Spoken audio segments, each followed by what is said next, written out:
Hello students, क्या आप सब तैयार हैं? जो हमने कल पढ़ा था यूक्लिड्स विभाजन प्रमेय का, उसको अप्लाई करने के लिए कि हमें उसको नंबर्स पे किस तरह से अप्लाई करना है और एचसीएफ कैसे फाइंड करना है।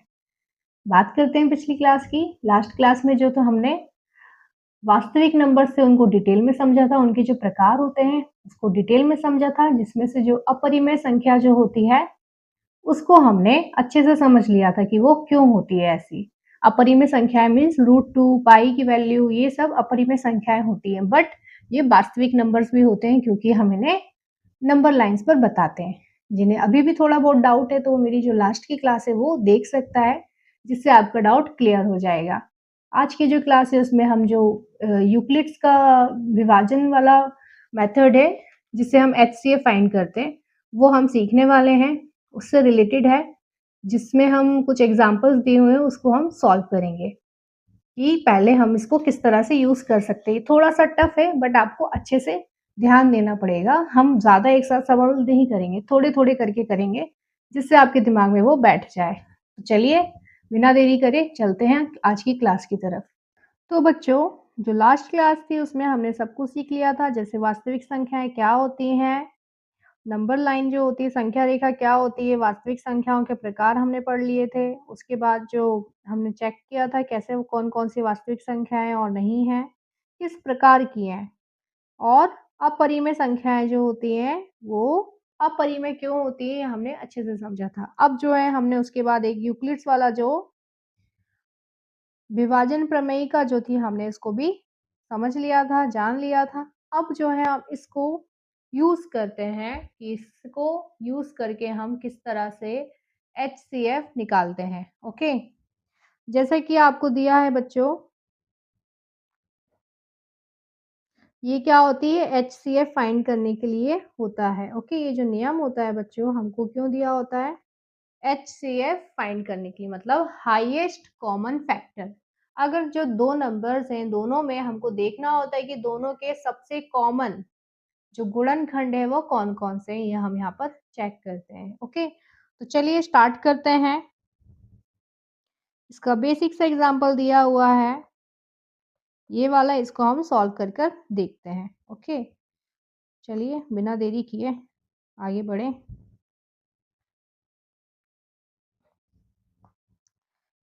हम क्या पढ़ रहे हैं बच्चों,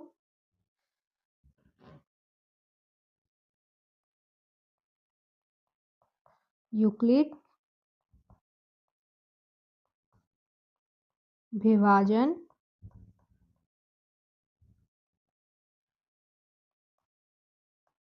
प्रमेय का। ओके, हम ये पढ़ रहे हैं। हमने कल जो इसमें पढ़ा था बच्चों, क्या होता है इसका formula, A equals to B into Q plus R. यहाँ पर क्या होता है, जीरो, आर, और बी में एक रिलेशन बताया था, जो आर है वो जीरो भी हो सकता है और जीरो से बड़ा भी हो सकता है, और बी जो है वो आर से हमेशा बड़ा रहता है। ये हमने यहाँ पर सीखा था कल। अब जो है हम इसको किस तरह से अप्लाई करना है हम इसको सीखने वाले हैं, तो बिल्कुल आप बने रहिएगा। मैं आपको स्टेप बाय स्टेप सिखाऊंगी। आपको पहले छोटा क्वेश्चन सिखाऊंगी, उसके बाद हम जो है एग्जाम्पल पर चलेंगे, क्योंकि एग्जाम्पल थोड़ा सा लेंदी होगा, बड़े नंबर होंगे, 1000 में नंबर होंगे, इसलिए उसमें हम कंफ्यूज हो सकते हैं डायरेक्ट वहां जाएंगे तो। इसलिए हम पहले जो 100 वाले नंबर्स हैं उनको सॉल्व करना सीखते हैं। तो पहला जो है आपको दिया है,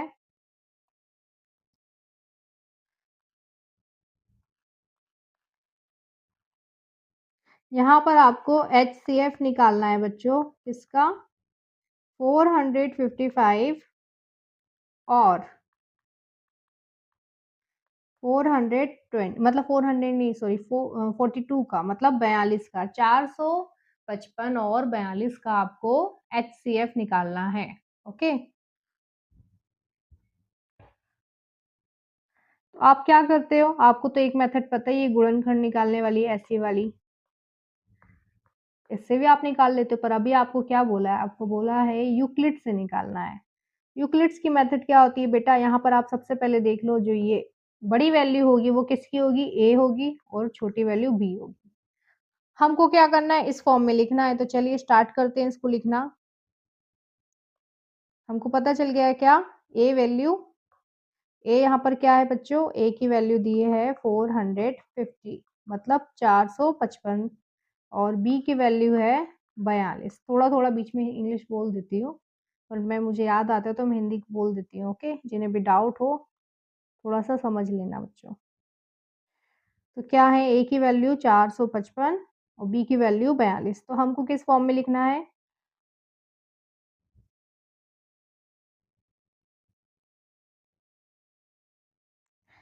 A equals to B into Q plus R, सीधा सिंपल ही चलना है, इसको अभी छोड़ देना आप, इस कंडीशन पे हमको चलना है। तो चलो स्टार्ट करते हैं।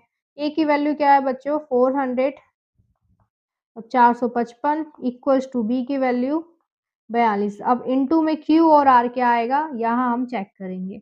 अब आप देखो बच्चों, अगर हम 42 में किसी भी नंबर मतलब किसी ऐसे नंबर का मल्टीप्लाई करना जो 400 मतलब 455 से छोटा आ जाए, ओके? किसी ऐसे नंबर से मल्टीप्लाई होगा बच्चों जो 455 से छोटा आता हो वो। तो हम देखते हैं क्या है वो नंबर। तो 455 से अगर हम किसको करके देखते हैं, देखो अगर हम सीधा 10 से कर देंगे तो आपको पता है क्या आ जाएगा, 420 आ जाएगा। 420 भी तो इससे छोटा ही है ना, बहुत छोटा है 420, हो जाएगा छोटा। अब हम रिमाइंडर मतलब शेषफल जो होता है वो, अब हमको पता चल गया है कि यहाँ पे तो 420 मतलब 420 तो आ रहा है 10 गुणा करने पे, तो यहाँ पे Q की वैल्यू 10 आने वाली है, पर R की वैल्यू क्या आने वाली है वो हम इससे पता करेंगे। 455 में से हम 420 को अगर हम घटा देंगे तो कितना आएगा, 5 3 ये 0 मतलब 35 हमारा।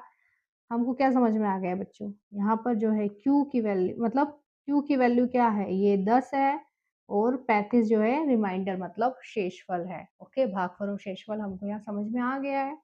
तो हम Q की वैल्यू मतलब यहाँ पर हम 10 रख देंगे और R की वैल्यू हम यहाँ पर 35 रख देंगे, ओके? ये हो गया हमारा फर्स्ट स्टेप।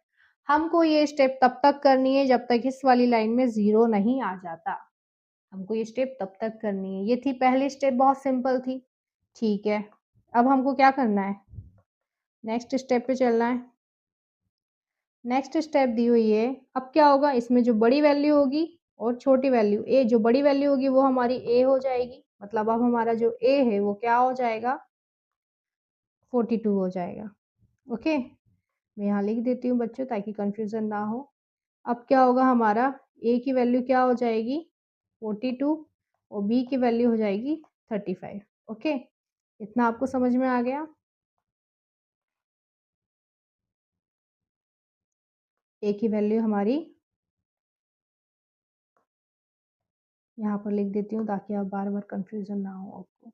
ए की वैल्यू हमारी सेकंड टाइम में क्या आ जाएगी, 42 और बी की वैल्यू 35, क्योंकि ए बड़ा है, 42 बड़ा है तो ये 42, वही कलर ले लेना, कंफ्यूज हो गए। 42 इक्वल्स टू बी की वैल्यू 35।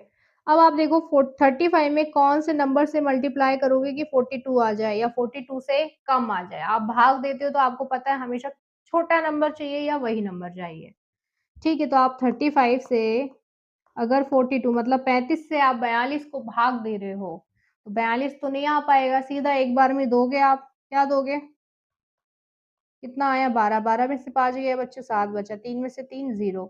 आप समझ में आ रहा है आपको, क्यू की वैल्यू 1 आ रही है और रिमाइंडर जो है 7 आ रहा है, तो यहाँ पे क्यू की वैल्यू 1 और रिमाइंडर आपका 7, ही प्लस का साइन वैसे ही रहेगा, बस उसकी जगह पर उसका नंबर आ जाएगा, मतलब आर की जगह पर 7 आ जाएगा, ओके? अब फिर से क्या हो जाएगा, ए की वैल्यू क्या हो जाएगी, यहाँ पर बड़ी वैल्यू क्या है सेकंड वाले स्टेप में, 35, ए की वैल्यू 35, बी की वैल्यू 7, ओके? चलो यहाँ पे क्या आ जाएगा, 35 इंटू बी की वैल्यू 7। अब मल्टीप्लाई में आप साथ में ऐसा क्या नंबर से गुणा कर दोगे कि नंबर हमारा 35 आ जाए या 35 से छोटा हो जाए, मतलब आप 7 से अगर 35 को भाग दोगे बच्चों तो 5 बार में सीधा सीधा चला जाएगा, 7 पंजे 35 हो जाएगा, ये 5 आ गया और रिमाइंडर हमारा 0 आ गया, तो 5 क्या आ जाएगा, कोशिएंट आ जाएगा और 0 आर की जगह 0 आ जाएगा। हमको इतने स्टेप तक ही करना था इसे, जब तक 0 नहीं आ जाता तब तक ही करना था। देखो यहाँ पे 0 आ गया। अब क्या करना है? अब इससे एचसीएफ कैसे फाइंड करोगे? यहाँ 0 आ गया। अब आपको इतना याद रखना है बच्चों कि ये 0 अगर आ गया इधर पर, तो 0 से जो ऊपर वाला नंबर होगा, मतलब ऊपर वाला रिमाइंडर, 0 से जस्ट ऊपर वाला जो नंबर होगा, जस्ट ऊपर का, जस्ट बिफोर रिमाइंडर जो होता है, तुमको मैं पूरा इंग्लिश में लिख रही हूँ, वहां मैं हिंदी में लिख देती हूँ। रुको। 0 से पहला जो रिमाइंडर हुआ होगा ना, पहला शेषफल जो है, मतलब आर, एचसीएफ होगा। ओके, ये आप छोटे छोटे शॉर्ट नोट बनाकर रख लिया करो अपने नोट्स में, ताकि आपको खुद से कोई डाउट ना हो। आप खुद ही अगर जब रिवीजन करने बैठोगे, जब 2-3 बार वो चीजें आपकी नजरों के सामने आएंगी, तो आपको अपने आप दिमाग में सेट हो जाएगा कि ये क्यों है, इसका एचसीएफ कहाँ है, कैसे फाइंड होगा, और हमको इस क्वेश्चन को कितने स्टेप तक हमको सॉल्व करना है, ये आपको अपने आप समझ में आ जाएगा। ओके, तो ये था इसका एचसीएफ, मैंने बोला है। अगर 0 आ जाता है तो 0 से जो पहला शेषफल, मतलब रिमाइंडर जो था, रिमाइंडर क्या था, 7 था, वो क्या होगा, इसका एचसीएफ होगा। और हमको क्या निकालना था बच्चों, एचसीएफ ही निकालना था। तो इसका आंसर क्या आ जाएगा, एचसीएफ क्या आ जाएगा बच्चों, 7 आ जाएगा। ये था हमारा यूक्लिड्स विभाजन प्रमेय का, जिससे हम हाईएस्ट कॉमन फैक्टर निकाल रहे हैं। ओके, इसको मैंने अच्छे से आपको एक्सप्लेन किया है। अगर आप चेक करना चाहो तो इसे चेक भी कर सकते हो। मैं आपको चेक करके बताती हूँ। हमारे पास कितने नंबर थे बच्चों, 2 नंबर थे। 2 नंबर्स पे हम, वो 2 थे हमारे 400, अरे वो 2 थे हमारे क्या, 455 और 42। 455 के लिए हम क्या कर रहे थे बच्चों,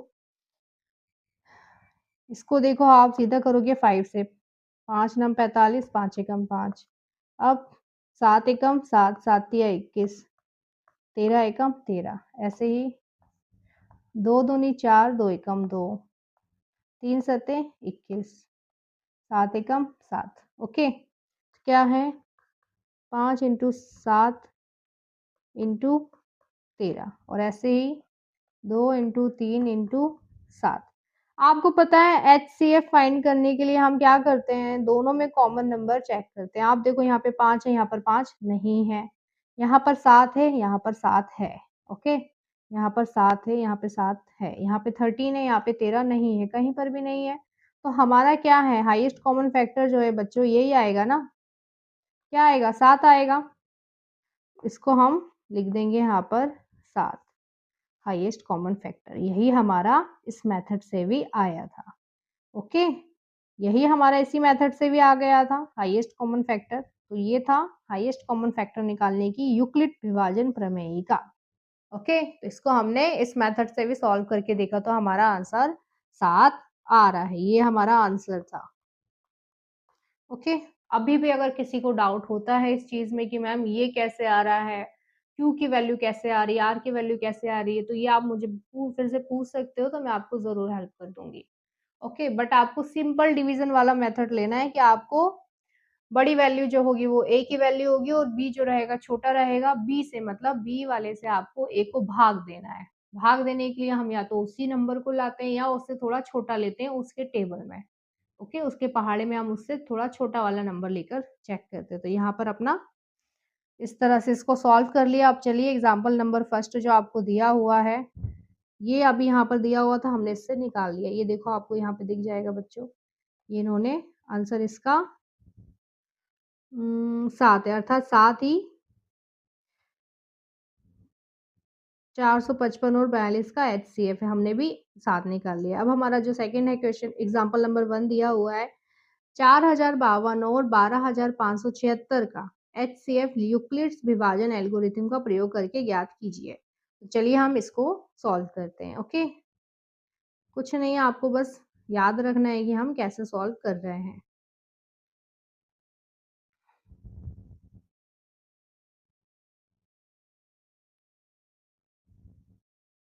चलिए, एग्जाम्पल नंबर सेकंड मतलब एग्जाम्पल नंबर उदाहरण नंबर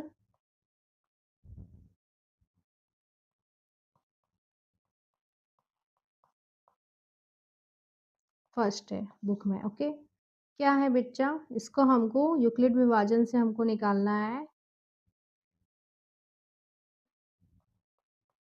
4052 और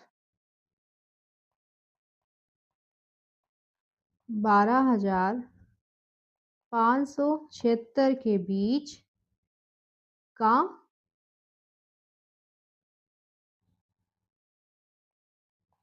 यूक्लिड विभाजन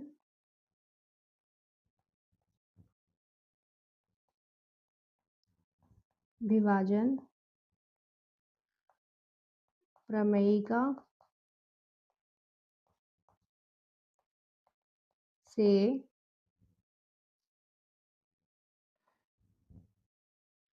यूक्लिड विभाजन प्रमेयिका से हमको क्या फाइंड करना है बच्चा, HCF निकालना है। ओके,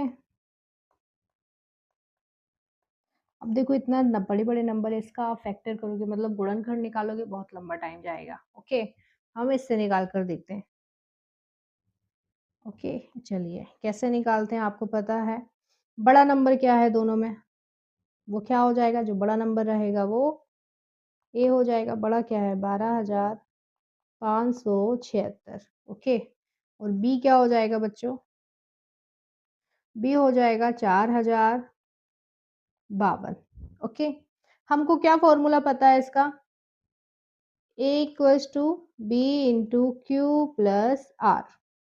ए की बी ए और बी की वैल्यू हमको पता चल चुकी है, अब हमको क्या है क्यू और आर निकालना है, तो हम ए की वैल्यू यहाँ रख देंगे 12576। ओके, बी की वैल्यू 4052 इंटू करेंगे हम, ऐसे किस नंबर से इंटू करके मतलब किस नंबर से हम गुणा करेंगे कि हमारा यहाँ का नंबर मिल जाए और रिमाइंडर भी हमको रखना है। चलो यहाँ चेक करते हैं, अगर हम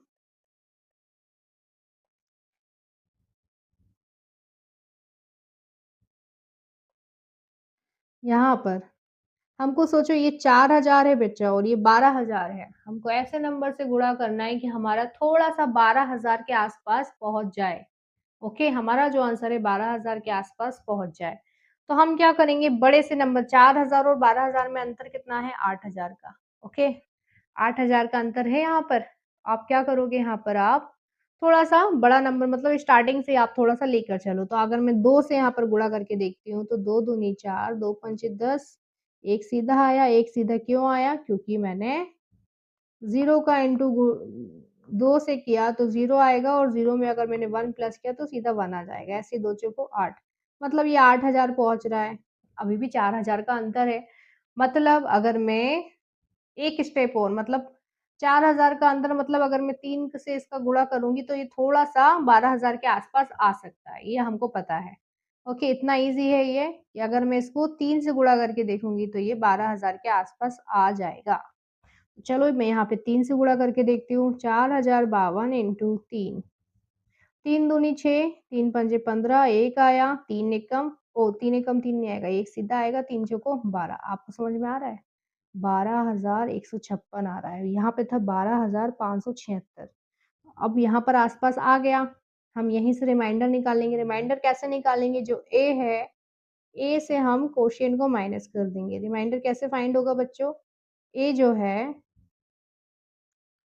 ए से ये कोशिएंट हमारा फाइंड हो गया, कोशिएंट नहीं सॉरी, इसका मल्टीप्लाई जो होगा, ए से हम बी इंटू क्यू को माइनस कर देंगे तो हमारा क्या है, रिमाइंडर आ जाएगा। ओके, चलो निकाल लेते हैं, क्या है ए की वैल्यू 12,576 में से हम 12,156 को घटा देंगे तो ये 0 ये 2, 420, ये 0 0 कितना आ गया हमारा 420, यहाँ पर रिमाइंडर आ गया। ओके, तो हम यहाँ क्यू की वैल्यू रख दिए, क्यू क्या है 3 बार में मल्टीप्लाई कर रहे हैं तो ये नंबर आ रहा है, क्यू क्या है 3 से मल्टीप्लाई कर रहे हैं तो ये नंबर आ रहा है, और क्वोशिएंट मतलब रिमाइंडर हमारा 420 आ रहा है। ये हमारा था इतना सॉल्व करने पर। ओके,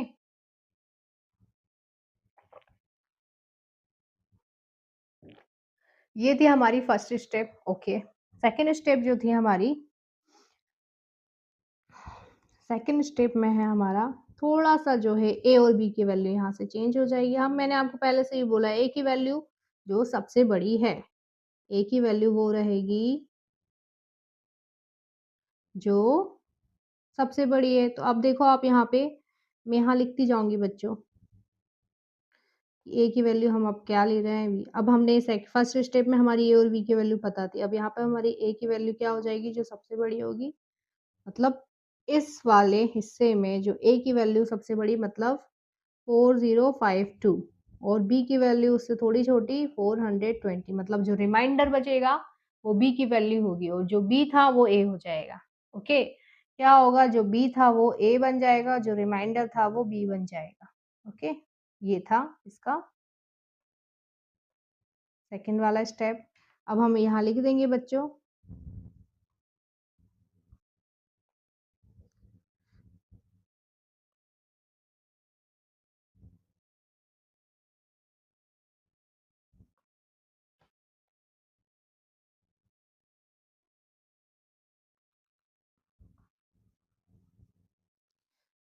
तो ए की वैल्यू क्या हो गई, अब 4052 हो गई, इक्वल का साइन, ओके। बी की वैल्यू क्या हो गई 420।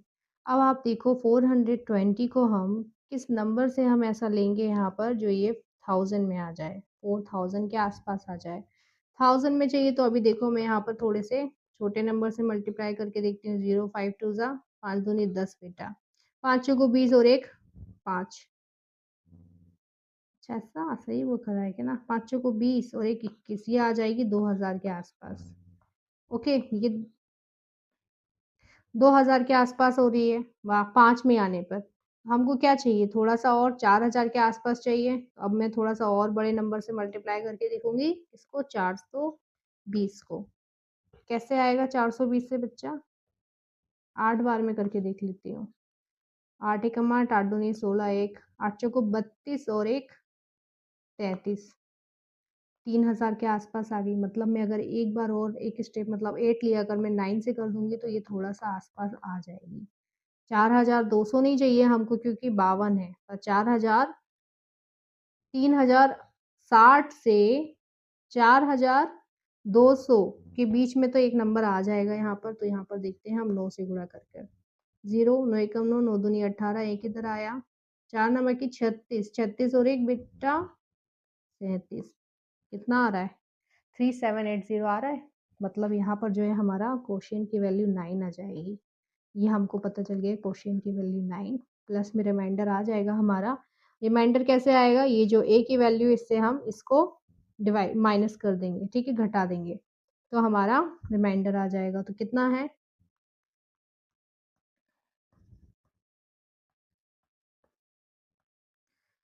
दो का दो आ गया, मैंने 1 क्यों लिखा है यहाँ पर, दो से दो को 0 से घटाया, दो 5 में से नहीं जाएगा तो यहाँ हो गया 9, यहाँ हो गया 15, यहाँ हो गया 3। ओके, 15 में से 7 गया, 15 में से 8 गया बच्चों, तो कितना बचा, 15 में से 8 जाएगा तो हमारा आ जाएगा 7, 7 9 में से 7 गया तो 2, मतलब 272, ये 0 हो जाएगा। तो यहाँ हमारा रिमाइंडर कितना आ गया, 272 हमारा रिमाइंडर आ गया।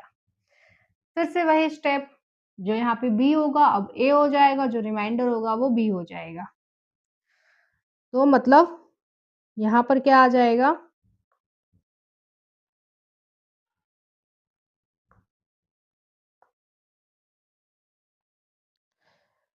420 मतलब 420 इक्वल्स टू 272। कब तक चलनी है ये स्टेप बेटा, जब तक हमारा 0 नहीं आ जाता, तब तक हम इस स्टेप को चलते चलेंगे, करते चलेंगे। ओके, कहीं पर भी नहीं रुकना है।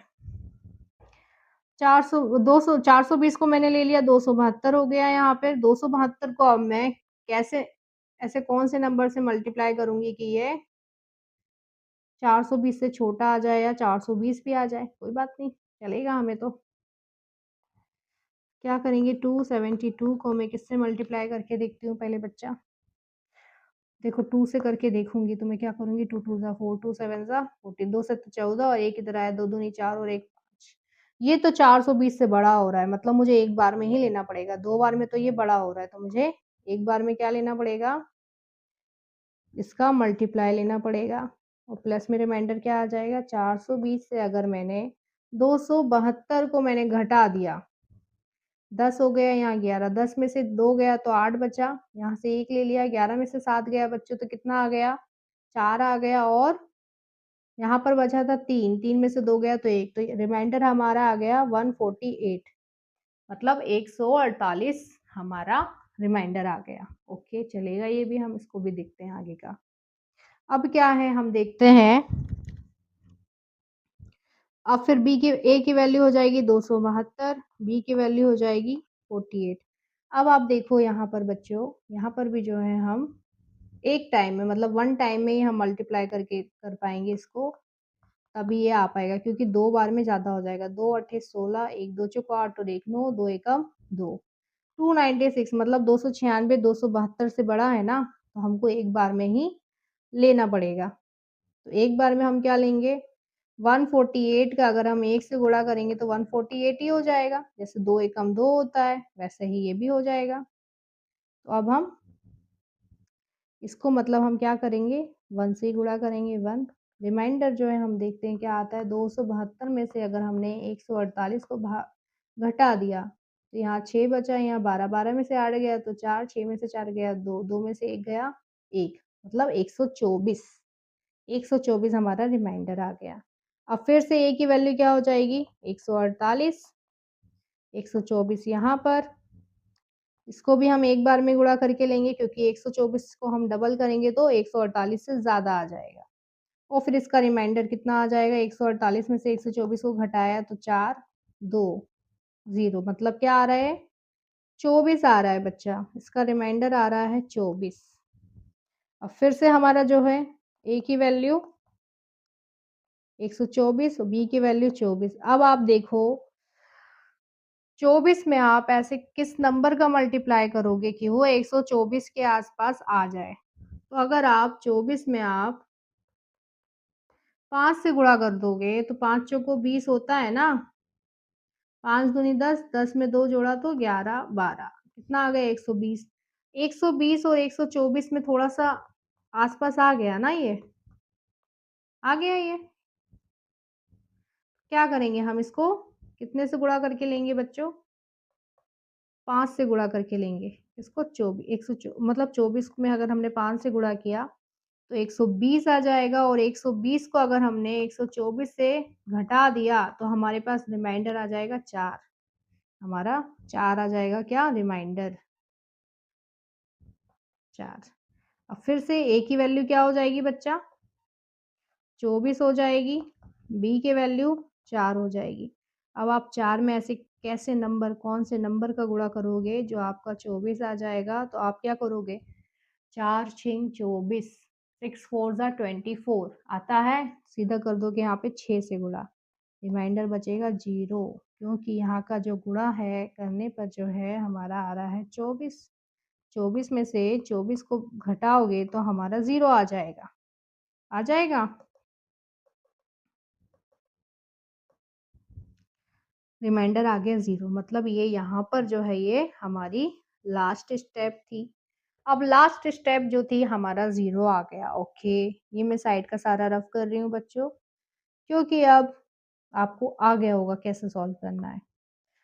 तो ये जो था हमारा यहाँ पर 0 आ गया। अब 0 को अब आप क्या करोगे बच्चा, आपको यहाँ से HCF निकालना है। HCF क्या होगा, मैंने बोला था जो 0 होगा उसके पहले का जो रिमाइंडर होगा वो क्या होगा HCF। 0 से पहले वाला, 0 से पहला जो रिमाइंडर होता है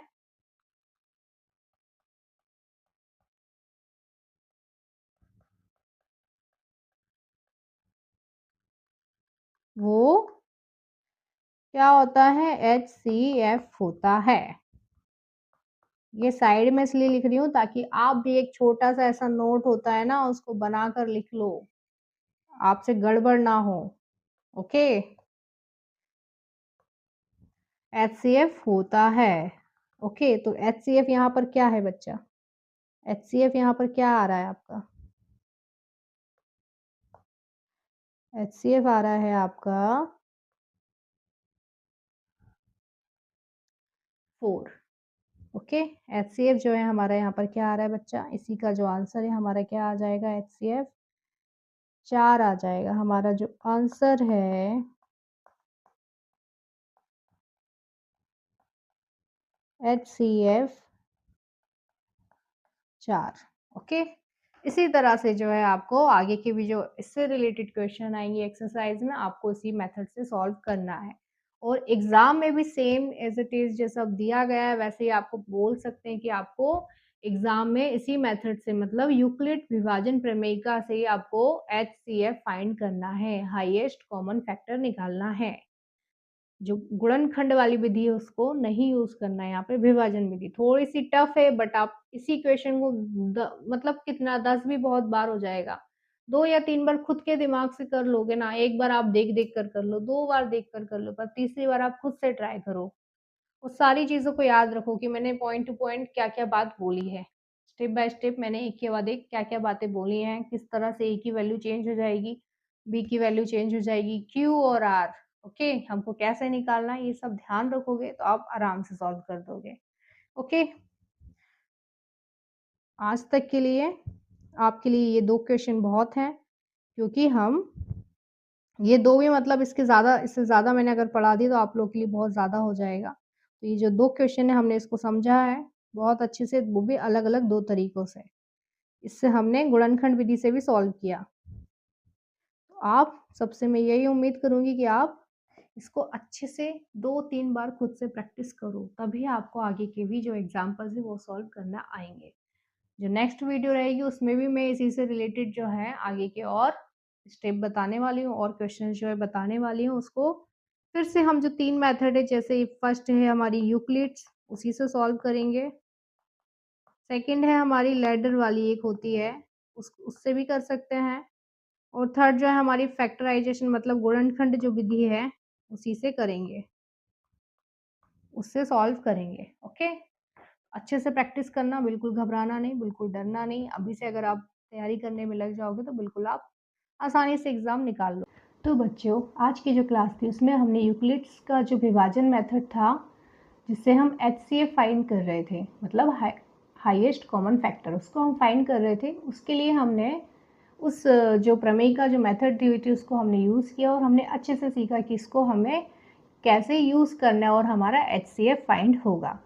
इसको हमने चेक भी किया किससे, गुणनखंड विधि जो होती है, हमने जो फैक्टराइजेशन मेथड होता है उससे हमने इसको चेक भी किया कि हमारा जो HCF है दोनों मेथड से सेम आ रहा है या नहीं। बट अगर आपको एग्ज़ाम में देते हैं कि आपको ये जो यूक्लिड्स वाला मेथड है उससे सॉल्व करना है, तो आपको डेफिनेटली उसी से ही सॉल्व करना है। ओके, तो आज की जो क्लास में हमने बहुत अच्छे से डिटेल में समझा है। जिन्हें अभी भी थोड़ा बहुत डाउट होता है तो वो मुझे लास्ट में कमेंट सेक्शन में बता सकते हैं, तो मैं आपकी हेल्प करूँगी कि और कितना ईजी मैं आपको कर सकती हूँ इसे। आज की क्लास आपको पसंद आई तो वीडियो को लाइक और शेयर ज़रूर करना और सब्सक्राइब करना ना भूलना। मिलते हैं नेक्स्ट क्लास में अपने यही यूक्लिड्स की मेथड के साथ, आगे के कुछ और अच्छे एग्जाम्पल्स के साथ।